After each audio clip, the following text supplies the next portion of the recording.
세임 40일 10월 1일 말씀 묵상. 상처를 끌어안은 새로운 정체성. 창세기 32장 30절에서 32절입니다. 그러므로 야곱이 그곳 이름을 브니엘이라 하였으니 그가 이르기를 내가 하나님과 대면하여 보았으나 내 생명이 보존되었다 함이더라. 그가 브니엘을 지날 때에 해가 돋았고 그의 허벅다리로 말미암아 절었더라. 그 사람이 야곱의 허벅지 관절에 있는 둔부의 힘줄을 쳤으므로 이스라엘 사람들이 지금까지 허벅지 관절에 있는 둔부의 힘줄을 먹지 아니하더라.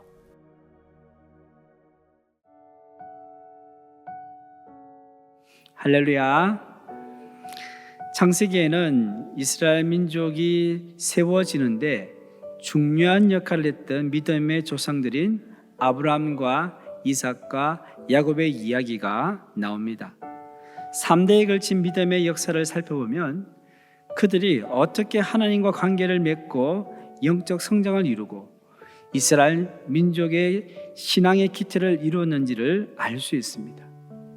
아브라함은 하나님의 부르심에 순종하여 자신의 고향과 친척과 아버지 집을 떠나 미지의 땅으로 갔던 인물로 믿음의 조상들 중에서도 믿음의 원조라고 할 수 있습니다.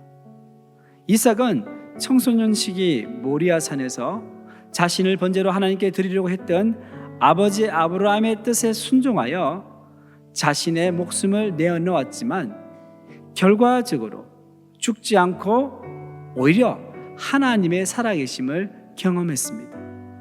그 후 그는 평생 평화의 사람으로 하나님께서 주시는 풍성한 물질의 복을 누리며 아주 평탄한 삶을 살았습니다. 그런데 오늘 본문에 등장하는 야곱은 할아버지 아브라함이나 아버지 이삭과 같지 않게 정말로 파란만장한 인생을 살았습니다. 왜냐하면 야곱은 그들과 다른 성정을 가지고 태어났기 때문입니다. 야곱의 인생을 살펴보면 그는 자신이 원하는 것을 쟁취하며 자신의 한계를 벗어나 보겠다고 자기 인생을 끝까지 밀고 간 인물이었습니다. 야곱은 어머니 뱃속에서 쌍둥이 형 에서와 수시로 다투었고 출산할 즈음에는 먼저 세상에 나오려고 싸우려다가 결국 형 에서의 발꿈치를 잡고 태어났습니다. 보통 출산하면 머리가 먼저 나오는 것이 일반적인데 야곱은 손이 먼저 나왔습니다. 야곱의 이와 같은 돌발 행동으로 산모인 리브가가 겪었던 찬통은 이만저만이 아니었을 것입니다. 이렇게 태어난 야곱의 두 아들 에스와 야곱은 어떤 사람으로 성장했을까요? 창세기 25장 27절 말씀입니다. 우리 함께 봉독하겠습니다. 그 아이들이 장성함에 에스는 익숙한 사냥꾼이었으므로 들사람이 되고 야곱은 조용한 사람이었으므로 장막에 거주하니. 아멘. 에스는 익숙한 사냥꾼이 되어서 밖으로 나가도는 들사람이 되었습니다. 에스는 누가 봐도 남자 중에 남자로서의 외모와 성격을 지니고 있었습니다. 반면에 야곱은 장막에 거주하는 조용한 사람이었습니다. 야곱은 겉으로 조용하고 착해 보였지만 그 속에는 자신이 원하는 것을 쟁취하려는 투지와 끈기가 숨어 있었습니다. 야곱이 평생 한으로 여겼던 것은 자신이 형보다 늦게 태어났다는 것입니다. 같은 날에 태어났는데 간발의 차이로 동생이 되었다는 사실이 억울하기 거지없었습니다. 보통 사람 같으면 이 정도 생각하다가 말 것인데 야곱은 달랐습니다. 야곱은 에서의 장자의 명분을 가지기를 원했습니다. 그래서 야곱은 형의 장자의 명분을 어떻게 빼앗을까 고민하기 시작했습니다. 그런데 그 뜻을 이룰 수 있는 날이 왔습니다. 야곱이 만나는 팥죽을 끓이고 있는데 에서가 사냥을 갔다가 빈손으로 돌아왔습니다. 배고파서 팥죽을 달라고 요구하는 에서에게 야곱은 장자의 명분을 팔라고 했습니다. 그런데 에서는 배고픔을 견디지 못하고 팥죽 한 그릇에 장자의 명분을 야곱에게 팔아버렸습니다. 야곱은 꿈에도 그리던 장자의 명분을 받게 되자 날아갈 듯 기뻤습니다. 사람의 욕심이라는 것이 끝이 없지 않습니까? 장자의 명분을 얻었으면 만족해야 할 것인데 야곱은 만족하지 않고 더 큰 목표를 세웠습니다. 그것은 아버지 이삭이 돌아가시기 전에 장자에게 줄 축복까지 받는 것이었습니다. 결국 야곱은 어머니 리브가와 공모하여 아버지 이삭을 속이고 형 에서가 받아야 할 축복까지 가로채버렸습니다. 이 일로 야곱과 에서는 원수지간이 되어버렸습니다. 이로 인해 야곱은 형 에서를 피해 외삼촌 라반이 사는 밧단 아람으로 도피할 수밖에 없었습니다. 야곱은 자신의 힘으로 한계를 넘어서려고 했지만 결국 실패하고 자신의 한계를 더욱더 뼈저리게 느끼게 되었습니다. 야곱은 이런 자신의 인생을 통해 아픔과 상처를 경험했습니다.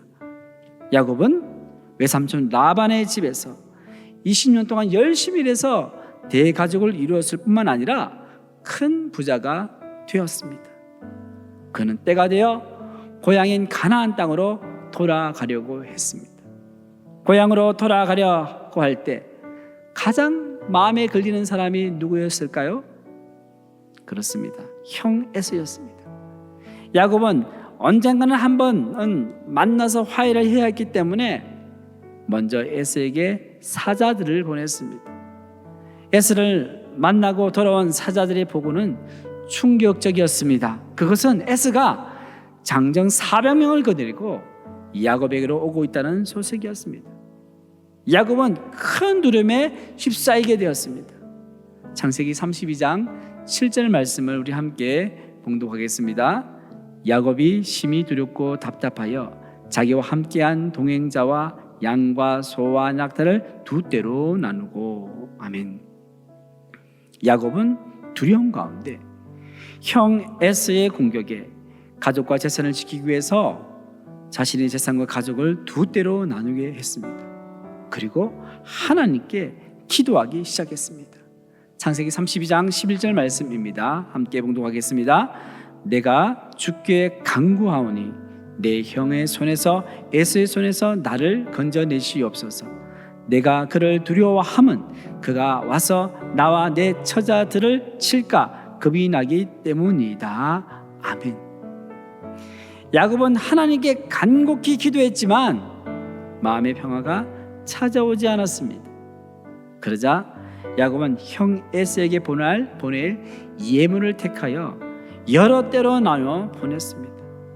그리고 모든 가족과 재산을 야복강을 건너게 해놓고 야곱은 홀로 남아 어떤 사람과 씨름을 하기 시작했습니다. 창세기 32장 24절 말씀입니다. 함께 봉독합니다. 야곱은 홀로 남았더니 어떤 사람이 날이 새도록 야곱과 씨름하다가. 아멘. 여기서 어떤 사람은 누구를 가리킵니까?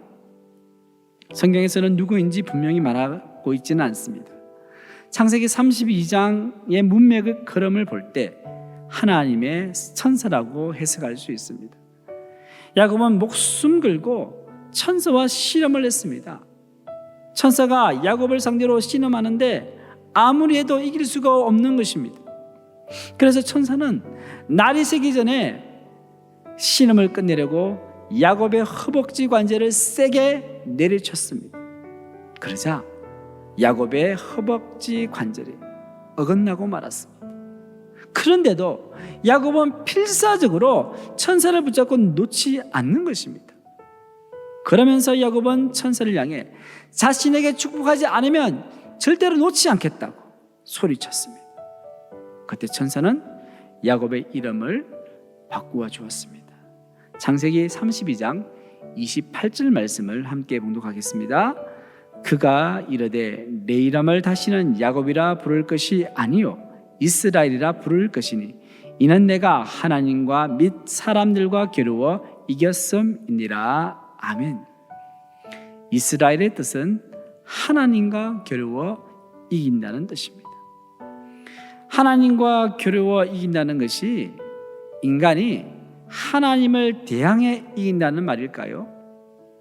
그렇지 않습니다. 이 말은 하나님의 도움을 받아 싸우다는 뜻으로 이해하는 것이 더 좋습니다. 야곱의 인생은 늘 싸움의 연속이었습니다. 고향에서는 형 에서와 싸워야 했고 바담 아람에서는 외삼촌 라반과 싸워야 했습니다. 그리고 하나님의 천사와도 목숨을 걸고 실험해야 했습니다. 이렇게 야곱은 자신의 한계를 넘어서려고 평생 치열하게 싸우면서 살아왔습니다. 그는 그렇게 끝까지 자신의 인생을 밀어붙이기 때문에 자신의 한계를 인정하지 않을 수 없었습니다. 야곱이 이스라엘로 이름이 바뀐 것은 자신의 정체성이 바뀐 것입니다. 과거에는 다른 사람의 발꿈치를 붙잡기까지 자기 힘으로 이기고 극복하려고 했습니다. 그런데 이스라엘로 이름이 바뀐 야곱은 하나님의 도우심으로 싸우는 자의 정체성을 가지게 된 것입니다. 그런데 야곱은 이스라엘로 정체성이 바뀌는데 큰 대가를 치러야 했습니다. 오늘 본문 31절 말씀을 함께 봉독하겠습니다. 그가 분이엘을 지날 때에 해가 돋았고 그의 허벅다리로 말미암아 절었더라. 아멘. 어떤 대가를 치렀습니까? 다리 불구자가 된 것입니다. 이 구절에서는 은혜와 상처가 공존합니다. 해가 돋았다라는 표현은 야곱이 야복강에서 하나님을 만났던 은혜를 나타냅니다. 반면에 그의 허벅다리로 말미암아 절었다라는 표현은 누구와 싸우든지 반드시 이기려 하다가 받은 야곱의 상처를 나타냅니다. 야곱은 죽는 날까지 절뚝거리며 살아갔습니다. 그런데 야곱은 자신의 절름발인 인생이 절대 부끄럽지 않았습니다. 왜냐하면 그것이 하나님을 만나서 새로운 사람으로 변화된 증거이기 때문입니다. 성도 여러분, 우리는 인생을 살아갈 때 자신이 받은 상처와 아픔에 집중하기보다는 그것에서 일하시고 은혜를 베푸시는 하나님을 바라보아야 합니다. 인생을 살면서 받게 되는 상처와 아픔을 우리는 어떻게 할 수 없습니다. 그러나 상처와 아픔이 우리를 변화시키게 할 수는 있습니다. 어떻게 하면 그 상처와 아픔이 우리를 변화시키게 할 수 있습니까? 그 방법은 우리가 상처와 아픔을 끌어안고 하나님께 나아가는 것입니다. 그렇게 하면 하나님께서 야곱에게 하신 것처럼 우리를 만나 주실 것입니다. 뿐만 아니라 우리의 상처와 아픔을 은혜로 성화시켜서 우리에게 새로운 정체성을 부여해 주실 것입니다. 여기서 새로운 정체성이란 이전보다 더 깊은 하나님과의 관계이며 우리에게 부여된 새로운 사명을 의미합니다.